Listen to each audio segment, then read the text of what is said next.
वंदे मातरम। नमस्कार, बहुत बहुत स्वागत करता हूं आप सबका अपने YouTube channel digital Hindi teaching में।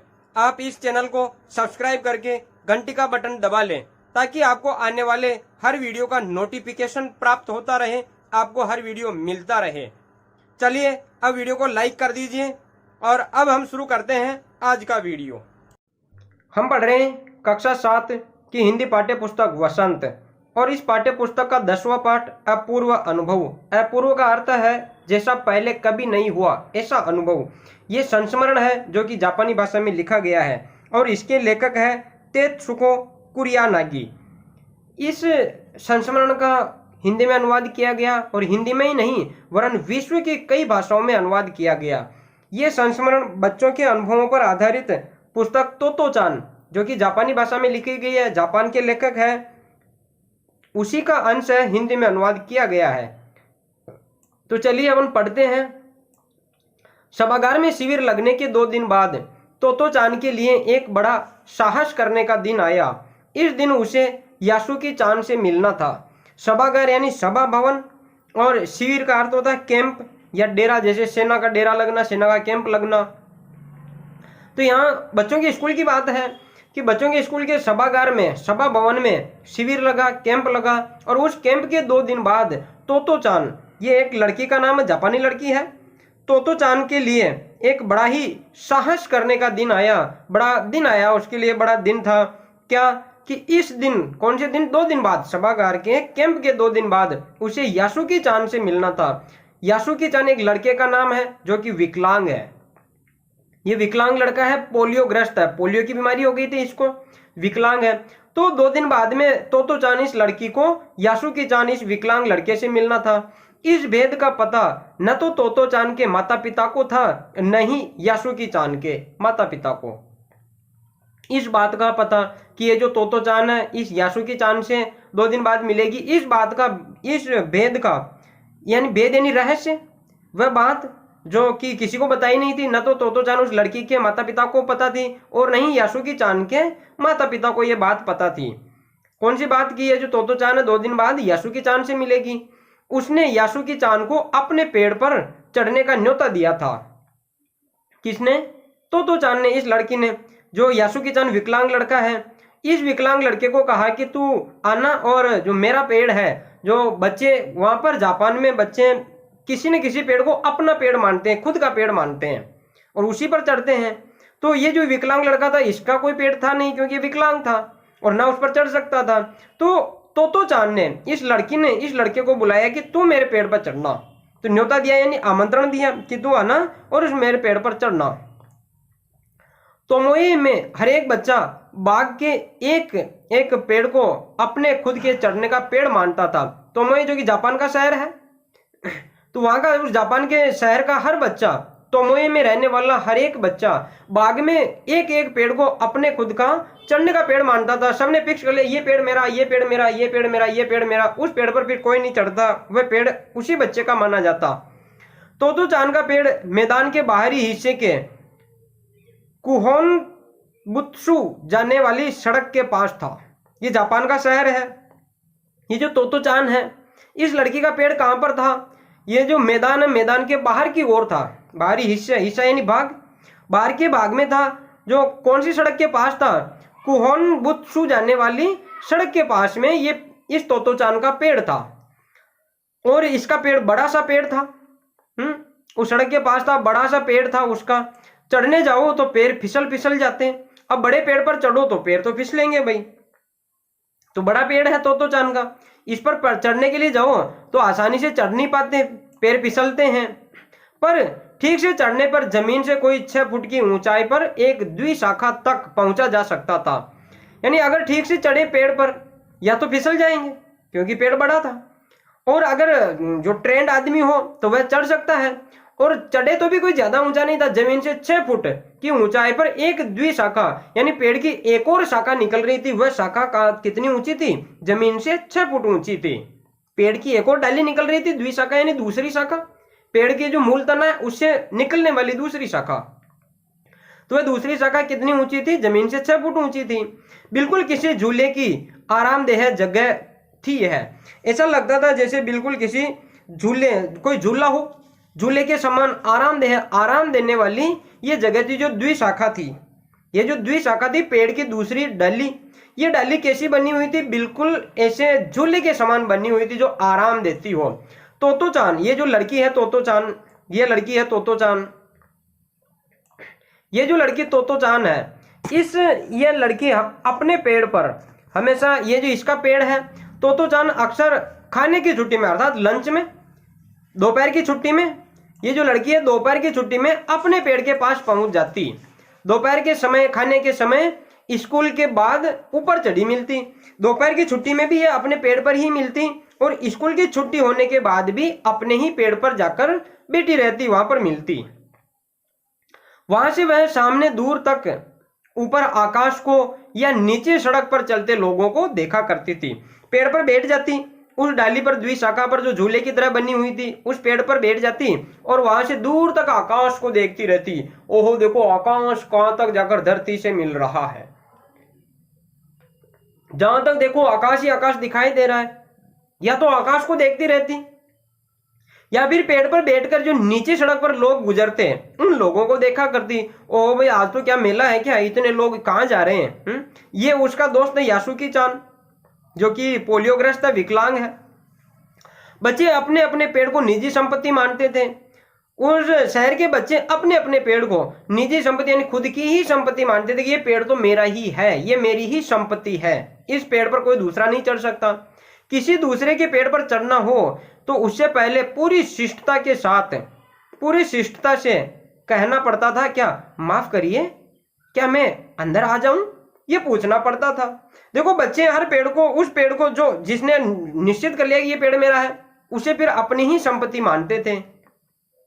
और अगर किसी दूसरे के पेड़ पर चढ़ना हो, किसी दूसरे के पेड़ पे चढ़ना हो, और तेरा पेड़ तो बहुत ऊंचा है यार, अरे तेरा पेड़ तो यार बहुत गजब का पेड़ है यार, मैं इस पेड़ पे चढ़ूं क्या, तो उस पेड़ पर, दूसरे के पेड़ पे चढ़ने से पहले पूरी शिष्टता से यानी सभ्यता से उसे पूछना पड़ता था, उस पेड़ के मालिक यानी जो बच्चा है, जिसका पेड़ है, उसे पूछना पड़ता था, अच्छा माफ कीजिए क्या मैं अंदर आ जाऊं, यानी उस पेड़ पे चढ़ जाऊं, तुम्हारे पेड़ पे चढ़ जाऊं क्या, ये इस तरह से पूछना पड़ता था। और फिर वह इजाजत दे, हाँ आ जाओ, मेरे पेड़ पे चढ़ जाओ, तो चढ़ते, बाकी नहीं चढ़ते। नहीं नहीं नहीं, मेरे पेड़ पे नहीं चढ़ सकते, तो फिर नहीं चढ़ते थे, क्योंकि वह उसकी संपत्ति थी अलग से।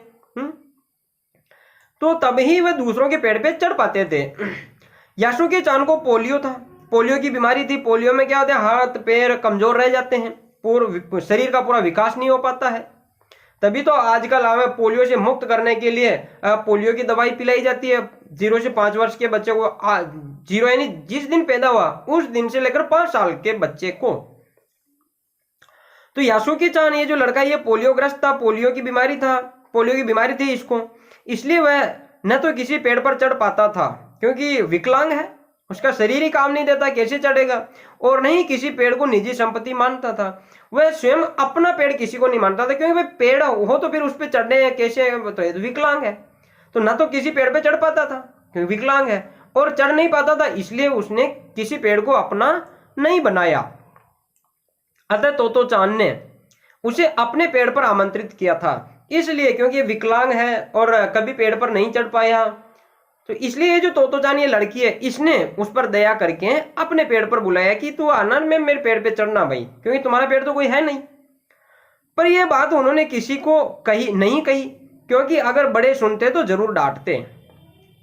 ये जो तोतोचान है, इसने प्लानिंग की कि मैं इस यासुकी चान, इस दोस्त को मेरे पेड़ पे चढ़ाऊंगी, तो ये बात किसी बड़े को नहीं बताई घर में कि मैं ऐसा ऐसा करने वाली हूँ, मेरे दोस्त तोतोचान, ये यासुकी चान जो विकलांग है उसे मैं पेड़ पे चढ़ाऊंगी। अगर बड़े सुनते, बड़ों को पता चल जाता तो जरूर डांटते हैं, क्या करना चाहती है तू, उस लड़के को मारेगी है, अरे वो तो विकलांग है, पहले चल ही नहीं पाता है और तू पेड़ पे चढ़ाएगी, गिर गया तो, ऐसे डांटते। इसलिए उसने किसी को नहीं बताया, किसी को पता ही नहीं चला कि यह लड़की ऐसी प्लानिंग कर रही है।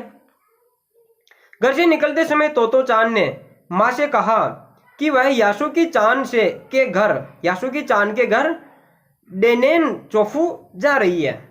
तो घर से जैसे ही तोतोचान निकलती वह लड़की, तो लड़की ने माँ से कहा कि माँ, मैं यासुकी चान के घर जा रही हूँ, जो कि यहाँ कहाँ का शहर, जापान का शहर है डेनेन चोफू। जहां कौन रहता था, यासुकी चान, ये विकलांग लड़का रहता था। तो तोतो चान ने ये कहा कि मैं उसके घर डेनियन चोफू जा रही हूं। उसने ये नहीं कहा कि मैं पेड़ पे जा रही हूं, वहां पर जहां उस यासुकी चान को मैं चढ़ाऊंगी पेड़ पर। उसने ये नहीं कहा, क्या कहा कि मैं उसके घर जा रही हूं, क्योंकि वह झूठ बोल रही थी। जाना तो उसे पेड़ पर था और यासुकी चान भी आ रहा था वहां पर, तो वह लड़की झूठ बोल रही थी, इसलिए उसने माँ की आंखों में नहीं झांका, माँ की तरफ देखा नहीं, क्योंकि झूठ बोल रही थी तो उसने नजर नीचे ही रखी। तो चांद ने ऐसे सामने देखा नहीं तो पता चल जाए ना कि क्या बात है, तू झूठ बोल रही है, तू वहां नहीं जा रही है, सच सच बता। तो उसने माँ की तरफ देखा ही नहीं और नीचे नजर झुकाते हुए वह अपनी नजर फीतों पर ही गड़ाए रही, जो जूतों के फीते बांध रही थी। फीते बांधते बांधते कह दिया कि हे माँ, मैं डेनियन चोफू जा रही हूँ, यासुकी चान के घर जा रही हूँ। रोकी उसके पीछे पीछे स्टेशन तक आया।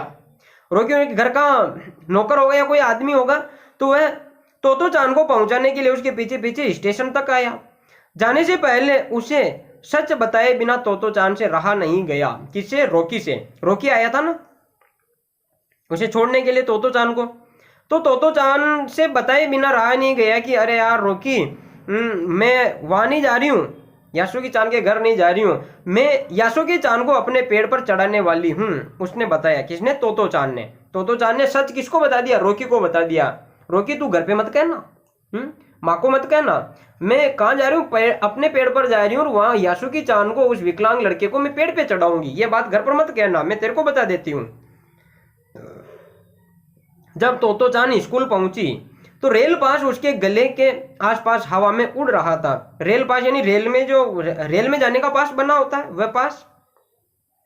तोतो चान स्कूल पहुंची ना, स्कूल गई रेल में बैठकर, ये रेल का पास बना हुआ है उसका, तो गले में टंगा हुआ है पास, गले में पास टंगा हुआ जो हवा से इधर उधर डोल रहा है। यासुकी चान उसे मैदान के क्यारियों के पास मिला। यासुकी चान आगे इंतजार कर रहा था, तो यासुकी चान वो कहाँ मिला? क्यारियों में, मैदान में जो क्यारियां बनी हुई जहाँ पे पौधे लगे हुए हैं, फूलों के पौधे, उस क्यारियों के पास में यासुकी चान वहां पर मिल गया। गर्मी की छुट्टियों के कारण सब सोना पड़ा था, तो स्कूल के पास था उनका पेड़, तो वहां पर गई और गर्मी की छुट्टियां पड़ी हुई थी। तो गर्मी की छुट्टियों में, इतनी गर्मियों में भाई घर ही रहते हैं लोग, कूलर चलाकर, एसी चलाकर, घरों में ही सोते रहते हैं, घरों में ही बैठे रहते हैं। बाहर तो बिल्कुल सुनसान रहता है माहौल, या तो शाम को निकलते हैं या सुबह निकलते हैं। ये दिन का समय था, बहुत कम आदमी बाहर निकलते हैं। तो गर्मियों की छुट्टी के कारण बाहर का माहौल कैसा था? शांत था, कोई आदमी ज्यादा इधर उधर घुमा फिरा नहीं कर रहे थे, कोई बाहर नहीं था। यासुकी चान उससे कुल जमा 1 वर्ष ही बड़ा था, यानी उससे कुल जमा यानी प्लस में। तो यासुकी चान वो तोतो चान से कुल 1 वर्ष ही बड़ा है, पर तोतो चान को वह अपने से बहुत बड़ा लगता था। तोतो चान को तो लगता था कि ये बहुत बड़ा है, मुझसे बहुत ज्यादा बड़ा है, और जबकि वास्तव में 1 वर्ष बड़ा था। जैसे ही यासुकी चान ने तोतो चान को देखा, वह पैर घसीटता हुआ उसकी ओर बढ़ा। जैसे ही यासुकी चान क्यारियों के पास था, उसने देखा कि वो लड़की आ गई, तोतो चान आ गई, तो उसने अपना पैर घसीटता हुआ, वो तो विकलांग था तो पैर को घसीटता हुआ, विकलांग है तो पैर घसीट कर ही चलेगा, तो अपने पैर घसीटता हुआ वह उस लड़की की तरफ बढ़ा, आगे बढ़ा। उसके हाथ अपनी चाल को स्थिर करने के लिए दोनों ओर फैले हुए थे। अब चलता है तो दोनों पैर तो काम देते नहीं, हाथ भी, उसका शरीर ही कमजोर है, तो वह कहीं गिरे नहीं। इस तरह दोनों हाथ लंबे करें, और इधर गिरे तो ऐसे हाथ ऊपर कर ले, इधर गिरे तो ऐसे ऊपर कर ले, और अपनी चाल को संतुलित करने के लिए, जैसे आपने देखा होगा कई बार जो नट है रस्सी पर चलते हैं तो बांस लेते हैं लंबा, और लंबे बांस से इधर गिरे तो इधर दबा लेते हैं, इधर गिरे तो इधर दबा लेते हैं, यानी उनकी चाल संतुलित रहती है और उस रस्सी से गिरे नहीं। तो उसी प्रकार उसने अपने हाथों को फैलाकर चाल को संतुलित कर रहा था वह, यानी दोनों हाथों को कभी इधर लंगड़ाता हुआ, कभी इधर लंगड़ाता हुआ वह चल रहा था। तोतो चान उत्तेजित थी, तोतो चान बहुत ही प्रोत्साहित थी कि आज हम ऊपर चढ़ेंगे, पेड़ पर चढ़कर बैठेंगे। तो वह बहुत ही उत्साहित थी, प्रोत्साहित थी, प्रेरित थी तोतो चान। वे दोनों आज कुछ ऐसा करने वाले थे जिसका भेद किसी को भी पता न था। वे दोनों ही आज कुछ ऐसा काम करने वाले थे उस काम का ऐसा काम करने वाले थे जिसका किसी को पता नहीं था उस काम के बारे में। वह उल्लास से ठिठियाकर हंसने लगी। उल्लास यानी खुशी, खुशी से ठिठियाकर यानी खिलखिलाकर, तो वह खुशी के मारे खिलखिलाकर हंसने लगी। यासुकी चान भी हंसने लगा। दोनों ही हंसने लगे। उसे प्रसन्नता हुई कि आज क्या करेंगे, इस विकलांग लड़के को भी मैं क्या कर दूंगी, पेड़ पर चढ़ा दूंगी। बाकी ये कभी चढ़ नहीं पाएगा, शायद मुश्किल ही, विकलांग है, कैसे चढ़ेगा, चढ़ ही नहीं पाएगा। तो उसने खुशी से वह हंसने लगी और तोतो चान को हंसता देखकर यासुकी चान भी हंसने लगा। धन्यवाद। इससे आगे हम अगले वीडियो में पढ़ेंगे।